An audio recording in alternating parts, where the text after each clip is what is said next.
بسم اللہ الرحمن الرحیم۔ آج میں آپ کو ایک سچی اور منفرد کہانی سنانے جا رہی ہوں جس کا نام ہے بلند سوچ۔ بیٹا، میں تم سب کا اقبال ہوں، اٹھو اور ایک نئی صبح کا آغاز کرو۔ ناصر 10ویں جماعت کا طالب علم تھا اور پڑھائی سمیت ہر کام میں سست تھا۔ ایک دن اسکول میں اردو کے استاد کا لیکچر سن رہا تھا۔ انہوں نے کہا، علامہ اقبال نے نئی نسل کو شہین صفت کہا تھا۔ ان کے ہر شعر میں کوئی نہ کوئی پیغام چھپا ہوتا ہے۔ یک شعر میں شاعر مشرق نے نوجوانوں سے خطاب کیا ہے۔ اس میں بھی ایک نصیحت کشیدہ تھی۔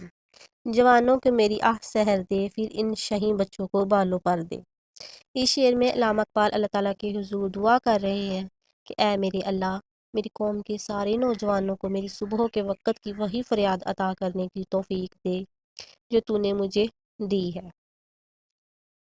یہ شاہین بچے ہیں، انہیں وہ بالوں پر یعنی وہ بازو اور پرواز کی وہ قوت عطا کر جن کی مدد سے وہ بلندی پر پہنچ کر کامیابی حاصل کر لیں۔ شاہین جیسی پرواز کے لیے ہمت، جستجو، بلند سوچ، محنت، ریاضت درکار ہے، اور اس کے لیے قوم کو سستی سے باہر نکلنا پڑے گا۔ یہ سن کر ناصر تو جیسے کہیں کھو گیا تھا۔ نوجوانوں کے لیے علامہ اقبال کی سوچ اور فکر کے بارے میں سوچتا رہا۔ گھر آ کر وہ خلاف معمول خاموش رہا۔ دوپہر کا کھانا کھانے کے بعد وہ سو گیا۔ خواب میں اس کی ملاقات علامہ اقبال سے ہوئی۔ انہوں نے تھپکی دیتے ہوئے ناصر سے کہا، بیٹا، میں تم سب کا اقبال ہوں، اٹھو اور ایک نئی صبح کا آغاز کرو۔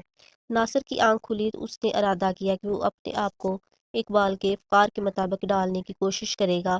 ہر وقت سست اور لال ابالی سے نظر آنے والا لڑکا چند ہی دنوں میں بدل چکا تھا۔ اب وہ صبح صبح اٹھتا، نماز فجر ادا کرتا، پھر صبح کی سیر کرتا اور پڑھائی پر بھی توجہ دیتا۔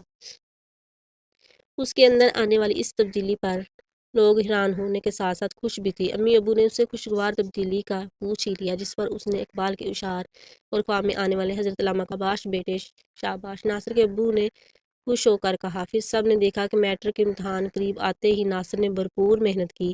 اس کے تمام پرچے بہت اچھے ہوئے۔ 3 ماہ بعد جب اس کا نتیجہ نکلا تو اس نے بہت اچھے نمبر حاصل کیے تھے۔ وہ اپنے اسکول میں دوم آیا تھا۔